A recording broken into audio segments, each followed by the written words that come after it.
say making another called Walk in Love. Making another real quick. That's the topic on the reels. Walk in love, right? And there's some things that I learned from the previous week. It's better to walk in love than to show love.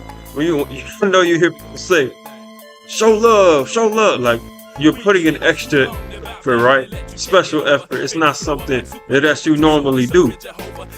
So you're told to show love, but I want to say it like this. When you walk in love, that's who you are. That basically you don't have to put in that extra foot. You don't have to put an extra step forward because that's who you are. When you're walking in love, it's showing that your being is loving, right? You transform to where you can't help yourself but to care for others. You can't help yourself but to be tender-hearted, right? That in other words, when you're walking in love, that's your state of mind. So you don't have to push to show that because that is what you are. Do that make sense? Now another thing that I learned, we talk about walking in the spirit. What does that mean? You produce fruit. Now I'm gonna get to that fruit part, but I'm gonna name them off first. The fruits of the spirit is, I'm not gonna give you the scripture, but love, joy, peace, kindness, goodness, faithfulness, gentleness, and self-control. But understand this, the fruits is what's displayed over time, right? So basically, I'm practicing these things, and we just talked on love, talk about love. Now, when you show evidence of these things, right, that shows you're walking like you're in the right direction, right? So you can do something considered loving and still not be a loving person. To be considered a loving person, you have to be in the practice, right? In the transformation, right? To where you become loving. So you do a loving thing good enough, you're like, okay, now you're deemed as a loving person. Okay? Now one thing I want to say, and this hit me today, and I feel like the Lord revealed to me, you can never really be loving if you have unforgiveness in your heart, right? Let's say you got an issue with like your family or something, and then you're like, well, you know, still over here, I'm gonna witness, I'm gonna win them, win them. We're like, yes and no, because you're not gonna reach as many as you think, because your heart is hardened, right? And I look at it this way, you know, and this happened for me. Like, you're no longer going to talk to people because they diss my belief in the Lord. Or they're like, well, I understand what you're talking about, but God ain't did nothing for you. Like, that get you frustrated, man. It got me frustrated, and it's made me mad too. But the thing is, if you have a hard heart, your ministry is reduced. God will only let you go so far because your heart is corrupt, right?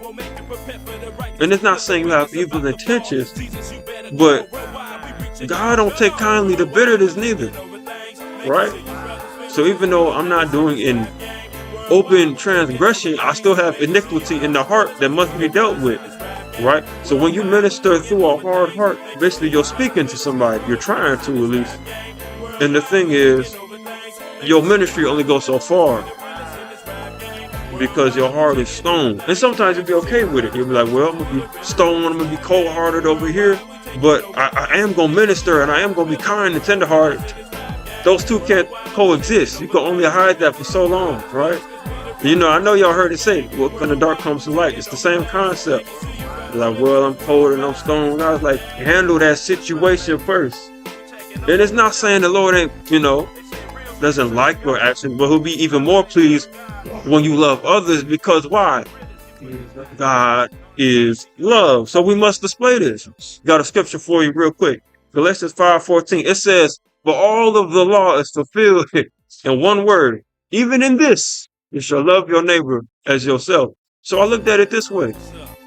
Man, you can witness to many. You can help the homeless. You can serve in media.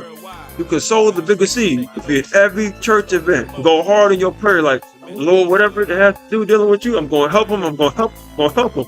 And God said, keep doing that. Keep doing it.